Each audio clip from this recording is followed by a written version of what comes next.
It was a busy time at the docks.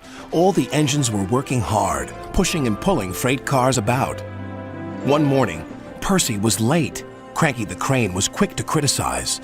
"These ships can't be kept waiting. They have important cargo.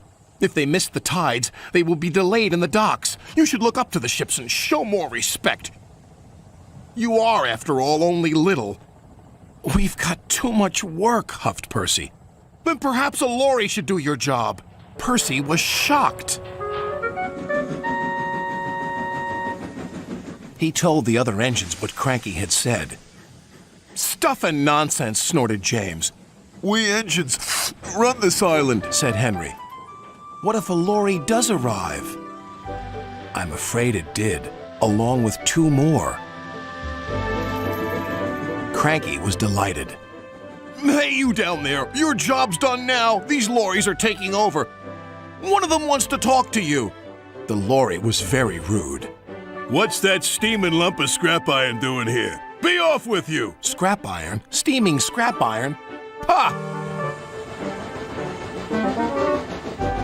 A little later, Percy met Thomas and James. Another lorry was being rude to them. Then he saw Percy. "Oh, look, it's a little goblin on wheels. You'll be scrapped. Just you wait and see."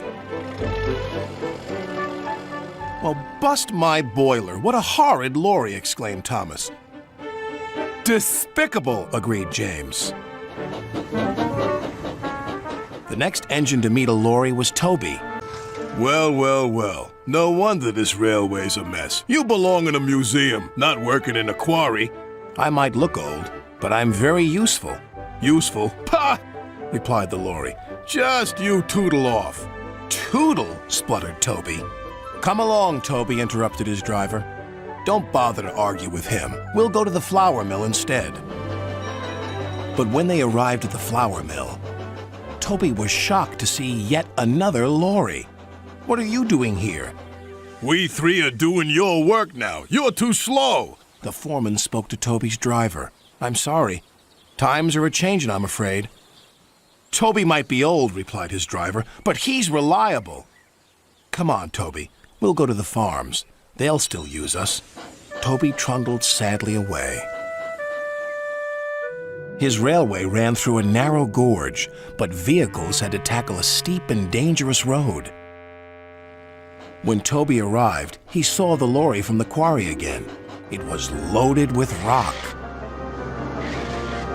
"That lorry's in trouble," thought Toby. And he was.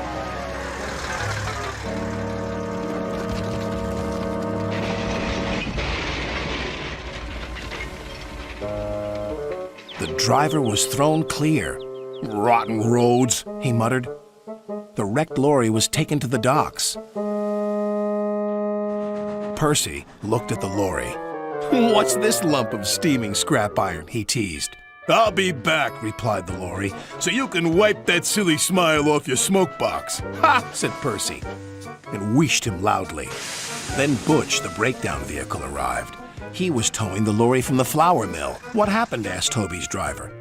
"He was overloaded with flour," came the reply, "and he broke down." "Not very useful now, are you?" said Toby. "Grrr," replied the lorries. Then James whistled excitedly. "They're bringing in the 3rd lorry on a barge." "What happened to that one?" James asked. "Stupid lorry was reversing and fell straight into the sea," said the tow truck man. Later, Thomas arrived. He looked at the 3 lorries and laughed. "Well, well, well, the Brothers Grimm, smashed, broken, and sunk." The lorries didn't return, and the engines now work even harder to make sure they never will.